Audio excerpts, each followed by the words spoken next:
Weirdo. Oh. Si Josh Cullen, okay na kami, nakapagpatawaran na kami. Diba? Well, pinatawad naman siya talaga ni Josh Cullen. Dito, banda rito. Papakinig ko lang sa inyo bago tayo tumuloy. Dapat para kay Ato lang yun eh. Dahil sinabi ko na. So ito yung kanyang nag-okay na naman sila, pero ang ngayon kaaway ni Ato yung fandom kasi ayaw siyang tigilan. ng mga batang fans ni Josh. Ganun talaga, mga bata yan, ano magagawa mo? Ilalayasan ka. Meron niya matatanda, makukulit pa rin eh. Paano pa kaya yung mga bata? Pakinggan natin yung rason nila to. Target market, di ba? Tingnan niyo, tinatagos nila yung hip-hop, yung mas healthy at mas palong-palong community. Iniiwan kayo. Hindi yun pagpapakita ng versatility. No. Nilalayasan kayo. Kasi wala namang may gusto sa kagaya yung community eh. Diba? Labas to. Labas si Josh Cullen dito sa usapan na to. Ang kausap ko dito, kayong mga weirdo. Si Josh Cullen. Ayun, kasi nga, pakinggan niyo siya mamaya. Kasi nga, ayaw siyang tigilan ng mga fans. Hanggang ngayon, binobombard pa rin yung page niya. And nawala yata yung page niya. Siya na lang ang mag-explain. Okay na kami, nakapagpatawaran na kami. Diba? I mean it. Yo, tol, sorry. Ang kausap ko dito ngayon, kayong mga weirdo. Grabe naman sa weirdo. Sorry. Nilalayasan kayo ng mga idol nyo. Okay. Diba? Dahil dyan sa pagiging toxic nyo. Sobrang toxic nyo. Ayan o. Lahat naman ng fandom may kanya-kanyang toxicity eh. Lalo sa mga sa K-pop, 'di ba? Na-experience na natin 'yan nung BST days, nung Blackpink days. Yung mga fandoms talagang toxic 'yan. Matic 'yon kasi nga mga immature pa yung iba diyan eh, mga bata pa eh, mga between 14 years old hanggang 21 years old na talagang hindi lang sila fan eh, stan pa sila, 'di ba? Yung stan kasi galing yun sa kanta ni Eminem, yung super fan ni Eminem na obsessed kay Eminem. So, kapag ka merong mga tao na or bunch of people na sobrang idol nila yung isang figure, isang banda, ang tawag sa kanila ay stan. Okay, so a little bit of knowledge can't hurt. Okay, tuloy. Yung alpha nyo na mismo nagsabi, okay na daw. Diba? Okay na daw, pero di kayo tumitigil. Nawala yung isang page ko eh. Nawala, di ba? Pero babalik din yun. Nag-appeal ako eh. Tsaka verified yun eh. Di ba? May blue. Most likely ang nangyari sa kanya, parang identity check. Pinapacheck yung identity niya. Kung siya ba talaga yon, tapos mag-appeal siya, babalik yon eventually. Pero I don't think yun ay na down because of community guidelines. Pero pwede rin community guidelines eh. Hindi ko lang sure. Pero mas sure ako doon sa identity issue. Ganon kasi minsan nate-take down yung mga ganyang page. Tuloy natin. Blue check yun, hindi bayad yun. Verified talaga yun. Diba? Kaya sure babalik yun. Wala kayong ibang ginawa, kundi toxicity. Puro kayo trolls, dami account. Ang tingin ko mga stan lang talaga ni Josh yun. Ay, ganun talaga mga bata yan eh. I mean, meron nga matatanda na mahirap pakiusapan eh. Paano pa kaya yung mga bata, di ba? I don't think it's okay for you to criticize the kids. Siguro mag-adjust ka na lang sa kanila or wag mo na lang pansinin. Ganun naman eh. Wag mong pansinin. Tapos, i-moderate mo na lang yung comment section mo. Parang ako, naka-moderate yung lahat ng pages ko sa social media. A way to protect yourself from harassment yun eh, kaysa ganito eh. Tuloy natin. Lason nyo. Na ultimo yung mga idol nyo, gusto kayong layasan. Pilit silang tumatawid papunta sa kabilang community kasi lason kayo. Ayan, hindi ako agree dyan sa ganyang mindset.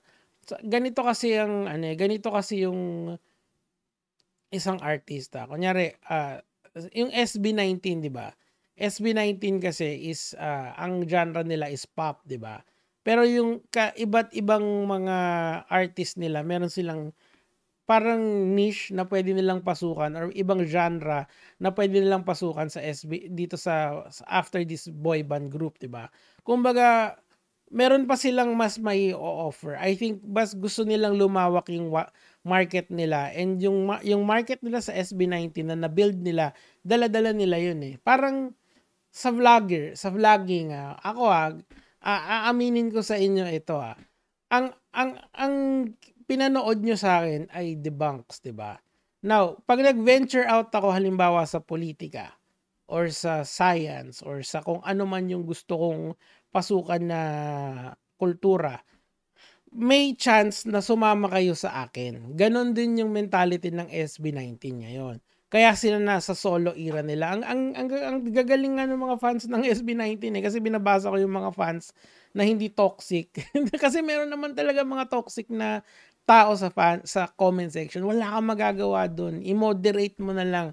Best you can do. Pero yung mga fans nila, natututo ako sa kanila. Kunyari, meron palang 4 na SB19 members na nasa alternative rock, nasa hip-hop, nasa ballad, 'di ba? So, tas may isa pa nakalimutan ko lang yung isa eh.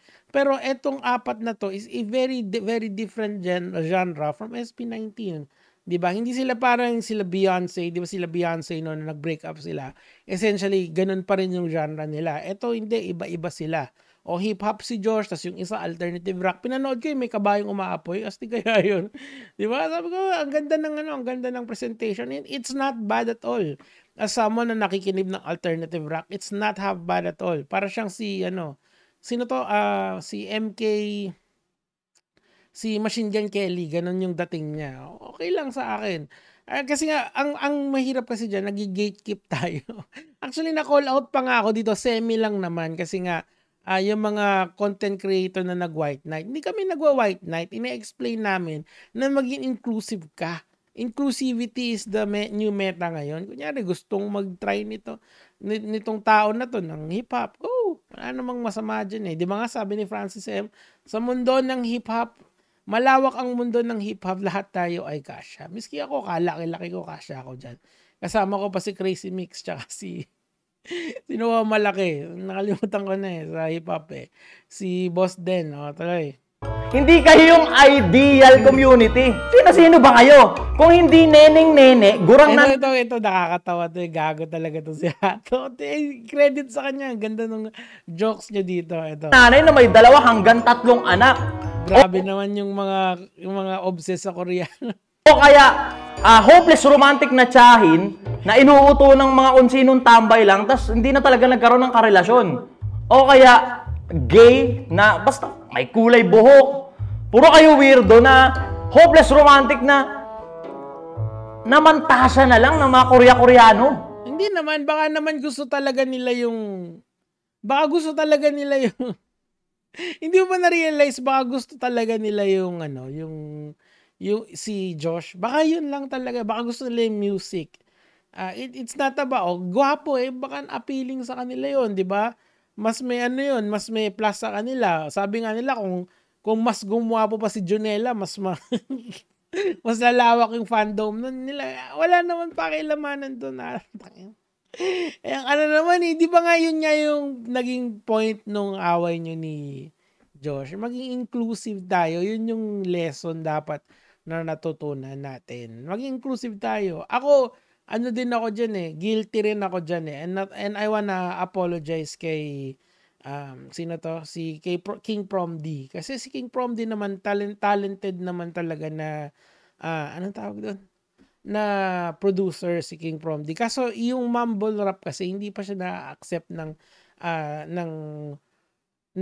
kultura ng Pilipino. Mas lyrical pa rin tayo. Miski ako lyrical naman ako pero meron magagandang kanta si King Prom D. Halimbawa, yung Biyaheng Mabilis, Wait Mo Ko Dyan sa Ihis. Hanggang ngayon, LSS pa rin sa akin yun. So, with that, na-realize ko na hindi ka pwedeng na sumisipa ng tao sa music, di ba? Kahit yung mga nakakatawang lyrics ng mga vloggers, di ba? Doggy sa Harap, di ba? Was Jonas of Rantro, nakakatawa yun. But then again, gusto nila, trip nilang gawin yun sa buhay nila This is what I've realized dito sa journey ko sa pagbablog Doon sa mga, lalong-lalo na sa when it comes to art. Art is very subjective There is an objective way of looking at art. Kunyari, para kang si Balakid na napaka Pino pumunta, or para kang si Jonas na carefree lang, di ba? But sa pagtingin nila sa art. But art is art. Kung ano yung gusto ng tao about sa art, di go lang. 'Di ba? Ganun talaga Yung gusto ng mga tao ngayon is aesthetically pleasing yung kumakanta sa kanila. And pasok na pasok dun si Josh. Hindi nila kasalanan yon na umaling sila dun sa guwapings na na rockista, na hip-hop, di ba? Wala kang magagawa doon. Nung araw nga, naiinis ako noon kasi nga, ganyan din yung mindset ko noon Incubus, alam niyo yung bandang Incubus. Sa Incubus kasi, si Brandon Boyd, yung doon, yung tawag dito, yung vocalist noon, yung frontman nila. So si Brandon Boyd, ang kanyang get up is wala siyang t-shirt, tapos parang, washboard abs, ganun yung dating niya gwapong-gwapo talaga siya. So yung mga babae kong classmate noon, sabi, ano ba yung tinutugtog nyo? Ang pinatutugtog namin, Pardon Me. Nung lumupit yung anong kanta yun, yung Drive, tapos di ba shirtless lang siya. Ang dami ng babaeng nakikinig. Nung una, parang sabi ko, tangina tong mga to hindi naman kayo nung Pardon Me yung pinakinggan namin, music lang, walang walang kanta Pero puta, pag nung nakita nilang music video na nakawalang shirt tapos naka-washboard abs, nakinig na rin sila. Kasi pogi pala yung kumakanta. So, ibig sabihin, dun sa yung mga ibang tao na yon, yung kagwapuhan ni Brandon Boyd, yung nagdala sa kanila sa Incubus. And you know what? I'm glad that they like the song kasi hanggang ngayon kilala pa rin ng Incubus di ba? Nabuhay pa rin yung fandom nila di ba? Nag-mainstream sila because of that little shirtless guy na si Brandon Boyd noon, di ba? Yun. Inclusivity is the key, mga kamads, mga kaibigan. Yan lang naman yung sa akin for today. Yung Shih Tzu talaga, teka, isa dito ayaw, pali mo yung community Check nyo sarili nyo. Check nyo sarili nyo. Di ba kayo? Hindi. Okay na yan. Sige na, yun lang. Yung